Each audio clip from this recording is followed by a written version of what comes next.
Jeremy maybe felt like he had to take the big shot night in and night out. I'm hoping this year all of us will understand that it might be Matt Bolden some nights, it might be Stephen Gray some nights. Micah Downs can take a big shot. Obviously Austin Day, and even Josh Heidfeld getting back healthy this year. So it's something we've been talking about all off season and even in through the fall about, hey, we got to use our collective strengths and not take the world on by ourselves. Head coach Mark Few, and of course expectations are very, very high again for Gonzaga. Let's go back to the studio now. We'll come back with more in a bit. Here's Lo Galindo.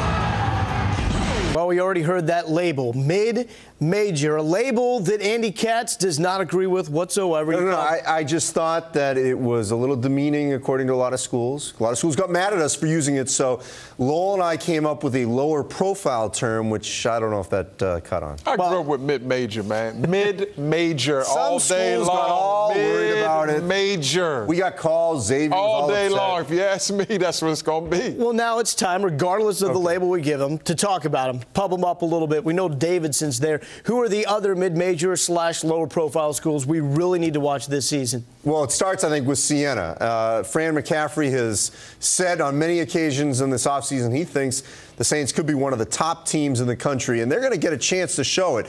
When they're in the Old Spice Classic in Orlando, they're going to open up against Tennessee. It's a loaded field, maybe the best field of any non-conference tournament, with Gonzaga and Georgetown and Oklahoma State and Michigan State and Maryland in that field. If Siena can get out of that with 2 wins, certainly knocking off Tennessee, they will make a name for themselves. They also play at Pittsburgh, and they play Kansas. And we're going to have Coach McCaffrey on the show coming up, and we're going to ask him about that very hectic tournament coming up, and we'll hear what he thinks about CNN if they can run through that tournament. Who are you looking for, AB? Well, it's obvious. I think it's obvious for everybody. Gonzaga. I think Gonzaga is this year's Davidson, where they have what we talked about. They have a stacked roster. You have the Player of the Year coming back in Jeremy Pargo, their point guard, but also they're one of the bigger teams in their conference. You've got 6'11" Heifeld. You've got 6'10" Austin Day. They've got different size, which creates matchup problems. That's still a mid-major team, as well as St. Mary's. They're a fantastic team to me. But see, that's the problem,